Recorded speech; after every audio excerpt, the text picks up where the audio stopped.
Welcome to the Contracting Officer Podcast. It's not just for contracting officers. If you work anywhere in the government acquisition world, this podcast is for you.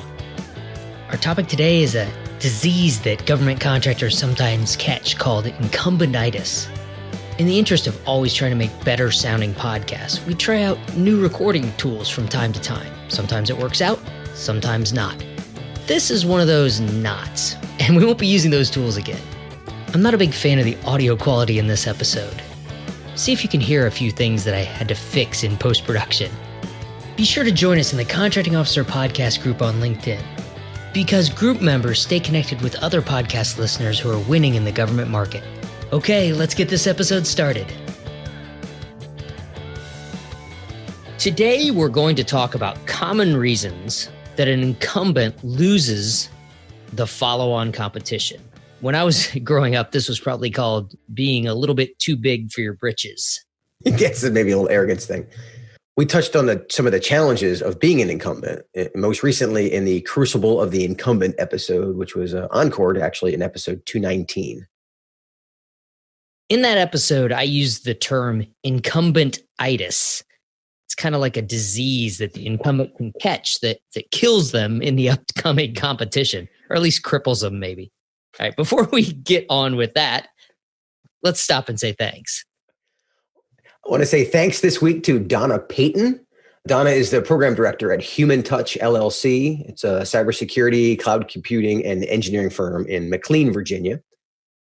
We appreciate Donna specifically for posting compliments about the podcast on LinkedIn and for resharing our podcast episode on LinkedIn, because the best way for people to find the Contracting Officer Podcast is for people like Donna to share the content with their peers. Thanks, Donna. All right, let's dive into the pathology of incumbent-itis. How does this happen? Many recompetes are lost because the incumbent doesn't either recognize or acknowledge that things have changed since last time they won. The axiom of things have changed, it applies in a lot of places in business and here as well. After 5 years almost of doing this podcast, people are using the content to win contracts and to even get their contracting officer warrant. So things have changed from our perspective on how much people use the podcast, how they're using it. I mean, think about that. They're using a free podcast to accelerate their success in the government market. That's very flattering, but I mean, that's something that's changed. And we thought this might happen 5 years ago, but it's really kind of cool. Podcasts have changed how people learn across the board. There's thousands and thousands of very useful podcasts out there, and there's thousands and thousands, I think, of not so useful podcasts. but I know you and I both listen to many podcasts to grow and learn. The risk, of course, is if you missed the change. If the change is happening, if your competitors are listening to podcasts and learning stuff about program management or how to play a guitar better, and you're not, right? So that's the core symptom of incumbent-itis is if you missed that things have changed. It could be changes in customer needs. You might read the statement of work or the performance work statement that comes out with the draft RFP or the RFP. But you really need to talk to people to understand what they're really thinking. They may have, I know this is going to sound weird, Kevin, they may have cut and pasted from a previous SAL or PWS. Shocking. I never did that. They might have changed their minds about what they want, but they might have reused poorly some words from a previous document that don't really say what they want. You need to talk to them about what they want. It could also be that there's a change in the technology that's used to provide the service or manufacture the product. Like the shift to cloud computing and storage has made obsolete how we used to do business. And someday I'm sure it will be made obsolete. But if you miss that and everyone else has moved on, you're going to lose the next competition. And that happened a while ago in a lot of industries. It sure did. It could also be just a change in the trends. It could just be a fashion thing where what you're doing is still perfectly reasonable, perfectly efficient, and solves their problem. But no one wants to be seen buying the old stuff that isn't cool anymore, even if it still works. If everybody's using the new blue thing, maybe the customer wants the blue one too. And if you're still using red, you might be out, even if red works just fine. It's like if you have an iPhone 4, really? It still works. It's like having an old couch in the lobby of your office. It's functional. It's still a couch. You still sit on it, but it might be dated. It might be tattered. And because you've seen it every day for the last 10 years, you don't realize how its better days are gone. And so it's that question of you ask you, what's old around here? And it's harder to see the things that you have that are old versus when somebody gets a first impression and they go, dude, you got to get rid of that couch. Yeah, it's not just the old couch. It's the old way of doing business, the old process, the old tools. If you're knee deep in doing what you do that way, it's very difficult to recognize that there's a new way to do it if you don't open your eyes and ask that very question. What's old around here? It's like when we had the term telecommuting in a recent episode we did. The government uses the term telecommuting and everybody else calls it remote work. There's an example. It's like telecommuting, you hear that differently. That's like an old couch. It's like, why is that still here? Why is it still in the FAR? Let's talk about some of the symptoms of incumbent-itis. One symptom that's not necessarily just a symptom of incumbent-itis, but still it's common out there, and it can play into your incumbent-itis, is underestimation of your competitors. If it's been 5 years since you last competed for this work, have you been watching what's going on around you? Do you know what your competitors have been working on lately? Do you know who they've hired? Have they hired? Change their competitive nature. Maybe these new people have key contacts with your customers. What jobs like this have your competitors recently won with other agencies? Or what jobs have they recently lost? Are they desperate? How badly do they need this work? It matters. Do they really need this work? Are they willing to dive to the bottom of the pricing barrel? Do they really need to win this just to keep the people they have employed? Yeah, is this a must win for them and you don't know it? Because they're coming at it with a very different angle. Another symptom is overestimation of your customer's love for you. Do you have an advocate in the acquisition office? You may have someone at the customers who absolutely loves you, and that person may have switched to a new job or retired. Yeah. Or it could be just the power structure has changed and they don't carry as much weight as they used to. They can't sway opinions like they used to do. Or the focused mission of the organization may have shifted just enough that this program used to be the most important thing they had, and now it's, one of them. And so certain people get moved off of it. It's not getting as much attention.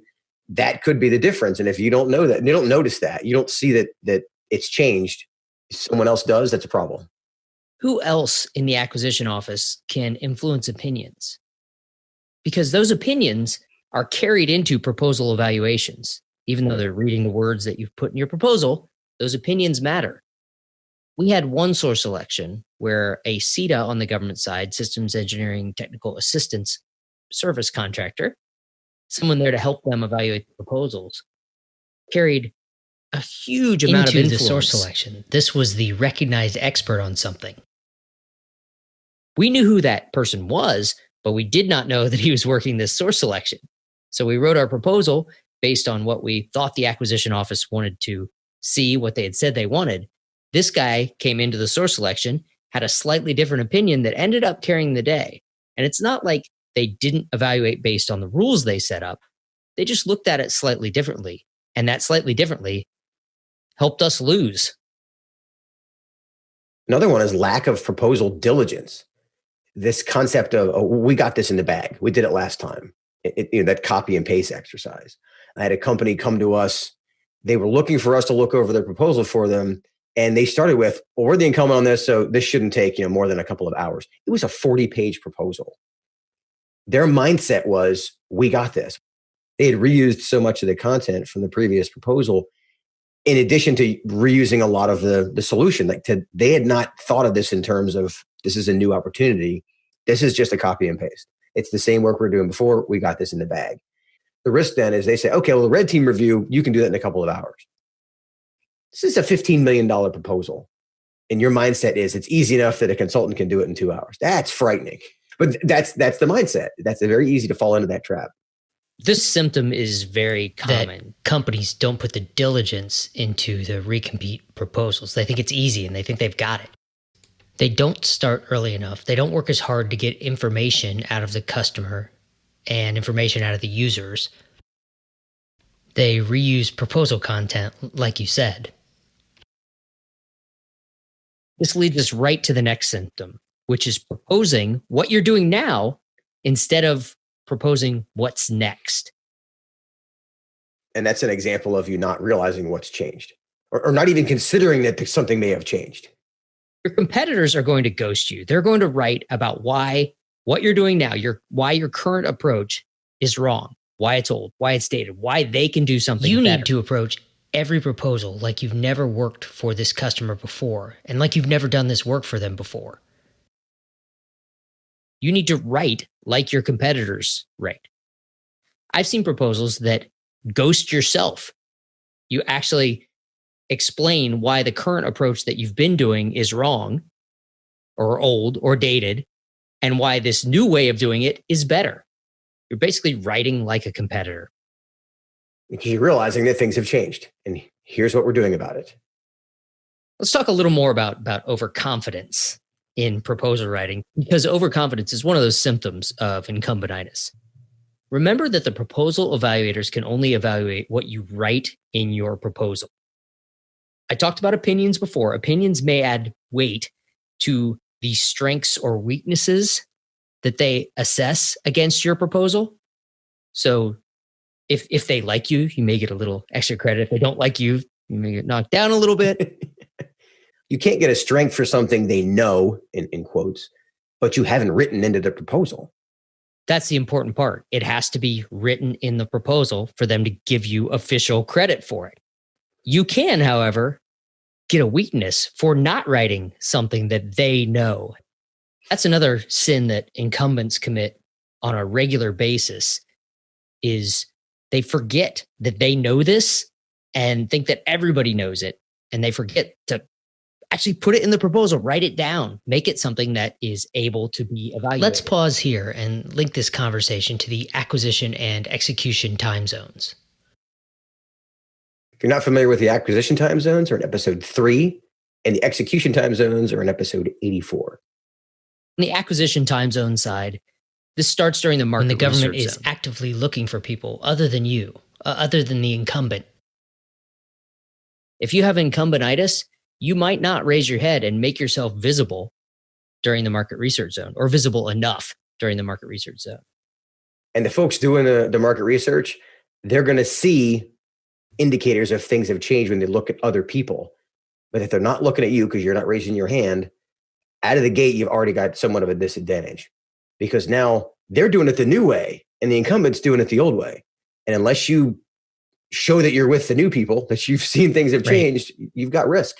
And you might not even see it. Hence the symptom. During the RFP zone, different symptoms become apparent. You have to read the RFP. If you're sure that you're the incumbent and you've got this and you know what's best, you might write a proposal based on what you think they want rather than what the RFP says. I guarantee you that your competitors are reading every word of the RFP and responding to that. In the last of the acquisition time zones, the source selection zone, this is where the government is evaluating whether you wrote to the RFP or whether you just ignored it and proposed the same thing that you've always done. Yeah, this is where you're scored on how much incumbent-itis you have. You might have just a touch of it. You might have a full-blown raging case. A raging case of incumbent-itis. The copy and paste factor really shows up here. I had one that it looked like the same proposal. I mean, I didn't go back and compare, but it seemed like the same proposal from, again, 5 years ago, right? And here's the thing. I wasn't the contracting officer 5 years ago. So it just seemed very dated in terms of like the language they use. It's kind of like if they started talking about an iPhone 4 in the middle of this, when iPhone 8 was the standard, and you're like, you copied that. It's like, it sounded like you didn't update stuff. And because I wasn't here before, it really sounded old. It's like you started talking about telecommuting. Yeah. It hit me as, oh, that's weird. Again, I'm one of several evaluators, but guess what? A lot of those evaluators were also seated contractors, and their contract had been renewed. Some of those people were new. And so you start to multiply during the source selection zone. If you didn't treat this like a new piece of work for your company, it shows. I almost forgot we're still on the time zones. In the execution time zone side, this is during the recompete zone, right? This is where the zones cross over each other. The recompete zone carries on. and it overlaps with the market research zone on the follow-on competition. So the recompete zone is also the market research zone for the new competition, for the follow-on. And that's when the incumbent actually has a really huge advantage to be able to communicate through the market research zone because they're already talking to the government customer. They're already there. If they squander that opportunity to be able to be part of the market research or at least be influencing it or be aware that it's happening, it's going to show up when others have noticed that things have changed and you just ignored it. And again, this is a big issue for me because I've seen it a surprising number of times. Why is incumbent-itis an important topic to discuss here? If you're the incumbent, your recompete win rate should be 100%. You should win everything you recompete. You have every advantage. Being the incumbent, it's an incredible advantage. Think about it. You know the customer. You know the exact work, assuming it hasn't changed greatly. I mean, usually it's roughly the same thing. And you know how much it costs to actually do it. You know how to do it in a way that's going to be profitable. You have a lot of advantage.